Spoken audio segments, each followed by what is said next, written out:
12h. Bonjour et bienvenue à vous, Madame, Messieurs, sur Radio Côte d'Ivoire. Vous suivez le premier journal de cette matinée composé de l'actualité sportive, de l'invité du jour de la rédaction et du fait divers de cette journée. Avant toutes ces articulations, suivez les grandes lignes de ce journal avec Régis Kofi. Bonjour Régis. Bonjour Awa Touré, bonjour à toutes et à tous.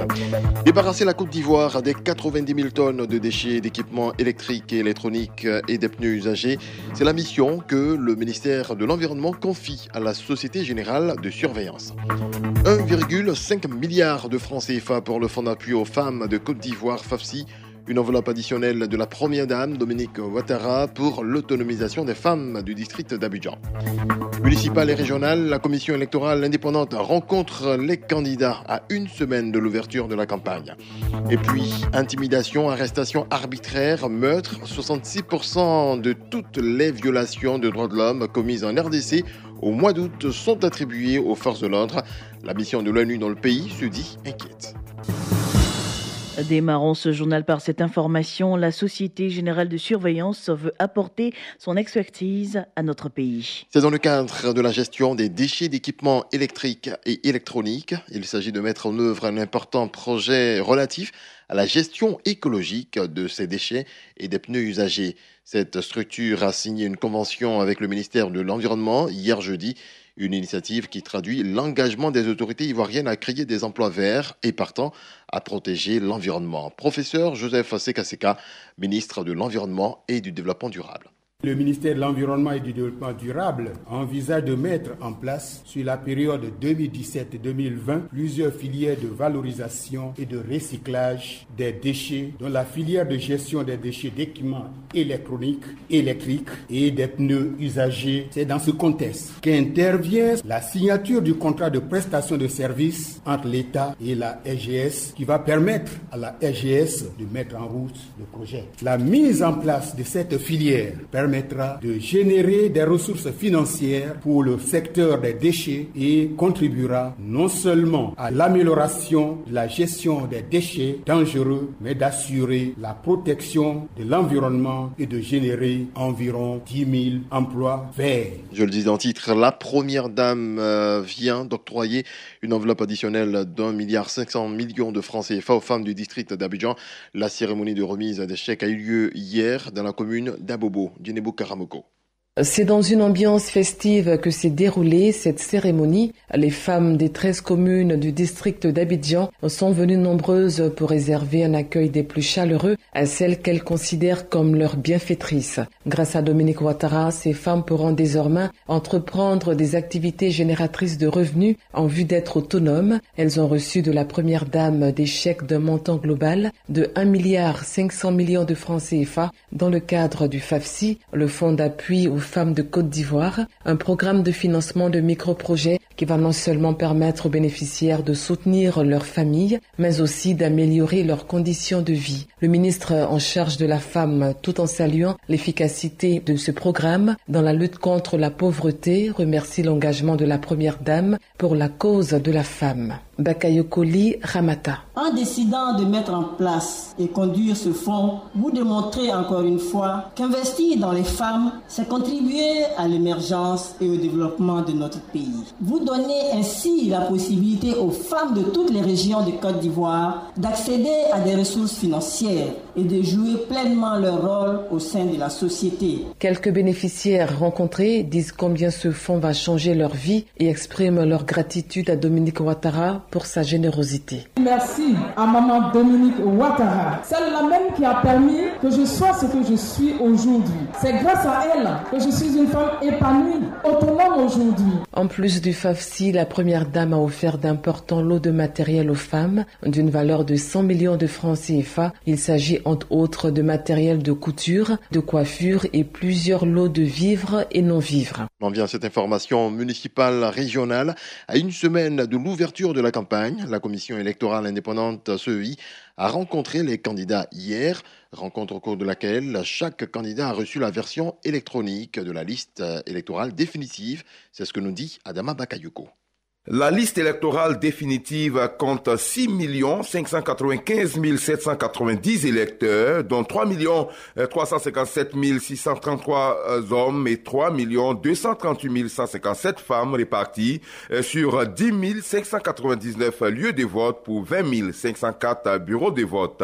La campagne électorale s'ouvre le 28 septembre prochain à 0 heure pour s'achever le 11 octobre à minuit. Chaque liste de candidature a droit à 300 affiches et 1000 spécimens de bulletins de vote. Le vice-président de la commission électorale indépendante en charge des élections, Kone Sourou, insiste sur le choix des représentants par les candidats dans les bureaux de vote. Vous devez faire en sorte d'être représenté dans chaque bureau de vote parce que c'est votre représentant qui va suivre tout au long du scrutin le déroulement des opérations. Choisissez des gens qui sont capables de vous représenter, qui ne vont pas se laisser distraire parce que nous avons souvent entendu des candidats dire il y a eu bourrage d'urne. J'ai dit mais votre représentant, oui, c'est avec sa complicité. Donc évitez de prendre des gens qui peuvent être complices de bourrage d'urne au moment du scrutin. Au plan sécuritaire, le centre opérationnel interarmé va déployer 30 000 soldats, policiers, militaires, gendarmes compris. Pour certaines régions plus sensibles, la sécurisation démarre dès le 8 octobre avec une présence remarquée des forces de l'ordre. Cette séance de travail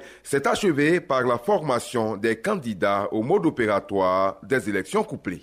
Pour des élections apaisées, les autorités sécuritaires de la ville de Mans ont convié les populations à une rencontre. Elles ont été invitées à préserver la paix durant la campagne électorale.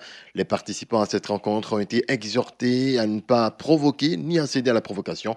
Les éventuels fauteurs de troubles, eux, ont été mis en garde. Témoin pour Radio Côte d'Ivoire, Gervais Kossi. Campagne électorale civilisée, élection sans violence, c'est le pari qu'entendent gagner les autorités sécuritaires du département de Mans. Elles ont convié les responsables des différentes couches de la population à une rencontre au cours de laquelle les électeurs ont été appelés au respect de leurs adversaires. Pas d'injures, pas d'agression, pas de menaces. Ce qui doit privilégier, c'est la force des arguments et non l'argument de la force. Les responsables à charge de la sécurité ont mis en garde les éventuels fauteurs de troubles qui profitent de la période électorale pour s'aimer le désordre au sein de la population à travers la prolifération des rumeurs infondées tendant à opposer les populations. Les candidats ont également été invités à canaliser les ardeurs de leurs militants en leur demandant de ne pas provoquer qui que ce soit et à ne pas céder aux provocations. Le préfet de police de Mans, le commissaire principal Ouattara Brahima. Nous sommes à moins d'un mois des élections couplées, municipales et régionales. Et toutes les élections dans notre pays se sont toujours accompagnées de certains incidents. Donc pour éviter ces incidents-là, nous avons voulu prendre l'initiative avec toutes les personnes ressources qui puissent porter la sensibilisation là où il le faut pour que nous puissions avoir des élections apaisées. La cité des 18 montagnes est désormais engagée pour des élections sans violence. Les municipales et les régionales qui s'annoncent seront-elles montrer la preuve de cet engagement? La question est posée. Gervais Kouassi, Mans, Radio Côte d'Ivoire. Dans la nuit de dimanche à lundi dernier, le tronçon Bouaké-Mbayakro a été rompu. Le Nzi est en effet sorti de son lit, créant d'énormes désagréments aux populations. La bonne nouvelle, c'est qu'aucune perte en vie humaine n'a été déplorée. Patrick Nguessan-Bois, de la station régionale du centre. Le fleuve Nzi est sorti de son lit, empêchant donc les véhicules d'emprunter la voie Mbayakro Bouaké. Les habitants de la ville ne sont pas touchés pour le moment, mais des mesures sont déjà prises selon le préfet du département, Babler. Au cas où cela arriverait, ce serait de loger ceux qui habitent donc dans ces lieux-là, dans les écoles de la place. Il y a quand même eu quelques éleveurs, quelques agriculteurs qui ont subi des dégâts. Yaoukwasi Honoré en est une victime. J'ai constaté une certaine montée. Ça continue toujours de monter. J'ai fait quelque chose de 4 hectares de riz et tout est sous l'eau. La porcherie commence à prendre le coup aussi. Quant aux riverains, ils ne sont pas épargnés par la présence des reptiles qui troublent leur sommeil. On dit à cause de l'eau, les serpents la sautent. Mon inquiétude, il ne faut pas l'eau va s'avancer jusqu'à venir détruire la maison. Si l'eau envahit le champ, que ça gâte tout là, nous on ne sait pas comment on fait. Ici, il y avait des champs de tomates, choux, carottes, l'eau envahit tout. Zegbi Abdouraham, habitant de la ville, tente ici de nous apporter quelques explications concernant cette montée des eaux. C'est chaque 8 ans. Les années passées, sur la route de Bouaké, ça arrivait sur les genoux. Mais je crois là, c'est sur la hanche. Pour rappel, le Nzi est un cours d'eau qui prend sa source à l'est de Ferke-Sédougou dans le district des Savanes et se jette en rive gauche du Bandama, quelques kilomètres au nord de Tiasalé. Patrick Nguessa-Imboa, Radio Boaké pour Radio Côte d'Ivoire. Un mot de santé à présent dans ce journal, en prélude au dialogue national sur le financement de la santé qui sera organisé bientôt en Côte d'Ivoire. La société civile se forme actuellement aux techniques de financement de la santé. Objectif, renforcer les connaissances et l'expertise des organisations de la société civile sur le financement de la santé et sur le plaidoyer budgétaire. Voici les précisions de Connie Solange, présidente de l'association de soutien à l'autopromotion sanitaire urbaine à SAPSU. Cet atelier a pour but de mettre la société civile en synergie pour une feuille de route dans le cadre du dialogue national qui se tiendra en octobre. Ce dialogue national a une haute portée parce que ça permettra au gouvernement de Côte d'Ivoire de nous dire de quelle manière il abordera la sortie des financements des bailleurs comme Gavi, Fonds mondial. Ce sont ceux-là qui financent en ce moment la lutte contre le paludisme, le VIH, la tuberculose, les 3 pandémies. Si on dit que ces 3-là doivent réduire leurs financements, sinon même arrêter de nous financer, l'enjeu est de taille. Voilà pourquoi les citoyens doivent le savoir. Les financements, le gouvernement les prend pour nous, mais c'est nous qui sommes les citoyens, c'est nous qui devons combler les vides qu'il y a. Que dès maintenant, on sache quels sont les défis, quels sont les enjeux, et c'est la société civile qui aidera les communautés à comprendre tout ça et à aider le gouvernement. L'actualité internationale a commencé par la République démocratique du Congo. Le départ annoncé de Joseph Kabila du pouvoir n'a pas réduit le volume des violations des droits de l'homme commises en RDC. C'est en tout cas ce que dit le Bureau conjoint des Nations Unies aux droits de l'homme qui a dévoilé ce mercredi son rapport et ses statistiques pour le mois d'août. À moins de 100 jours des élections, la mission de l'ONU en RDC, la MONUSCO, se dit très inquiète.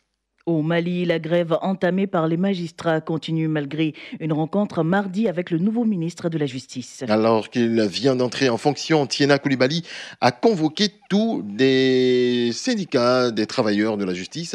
Il s'est entretenu particulièrement avec les 2 syndicats de la magistrature en grève illimitée depuis la fin du mois d'août.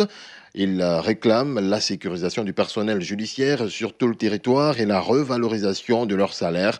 Le ministre a promis de faire des efforts pour accéder à leurs requêtes et a demandé en échange la suspension du mouvement de grève. Mais cela n'a pas suffi.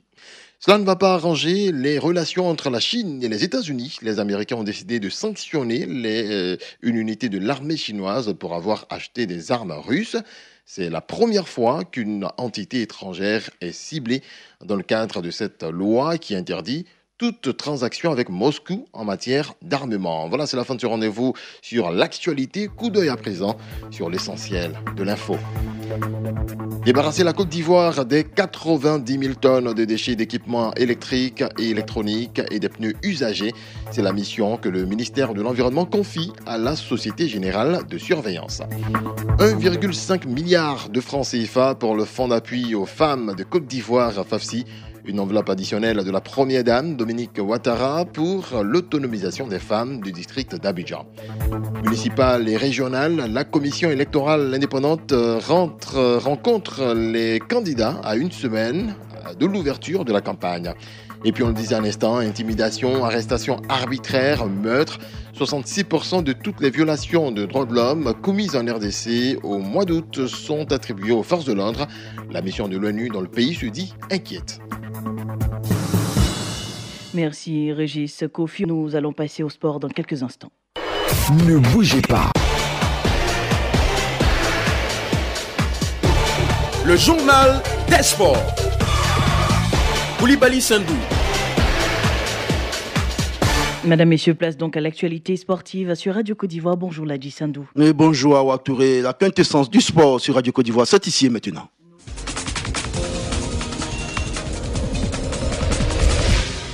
Voilà, nous débutons ce deuxième journal des sports de cette matinée par cette information. Football, classement FIFA des nations publié jeudi. La Côte d'Ivoire gagne encore. Ah oui, la Côte d'Ivoire gagne une place. La Côte d'Ivoire quitte la 67e place, 66e place au niveau africain. Les éléphants remontent à la 12e place. Une performance qui est le fruit de la victoire 2-1 des éléphants enregistrés lors de la deuxième journée des éliminatoires de la CAN 2019 contre le Rwanda à Kigali dimanche 9 septembre dernier. Le top 3 africain reste inchangé. La Tunisie, le Sénégal et la RD Congo respectivement 23e, 25e et 40e mondial quand la Belgique retrouve la France à la tête de ce classement mondial.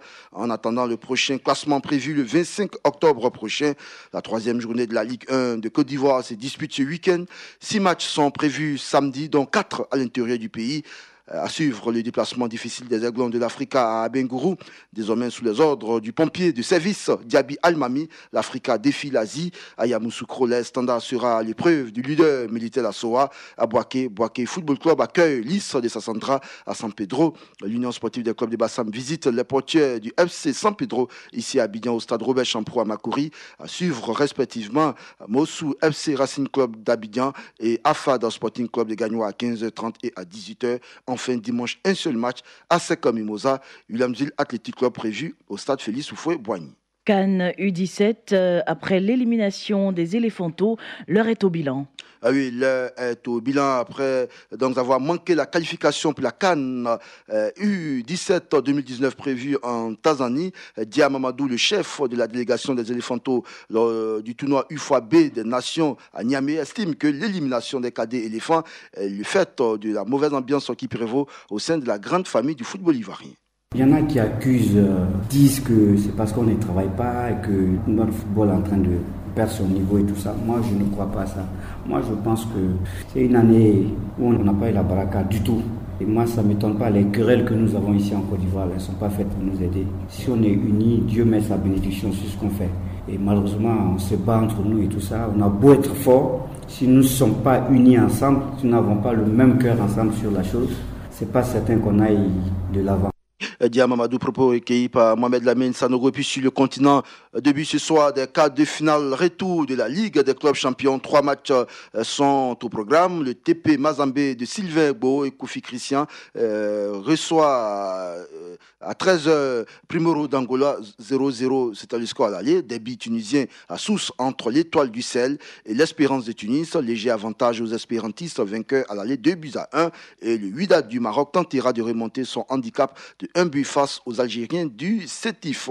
Au Nigeria, Amadou Picnic réélu à la tête de la Fédération nigériane de football. Le premier vice-président de la CAF a écrasé ses 3 adversaires en obtenant 34 voix sur 44 possibles. Et puis direction l'Europe, première journée de l'Europa League.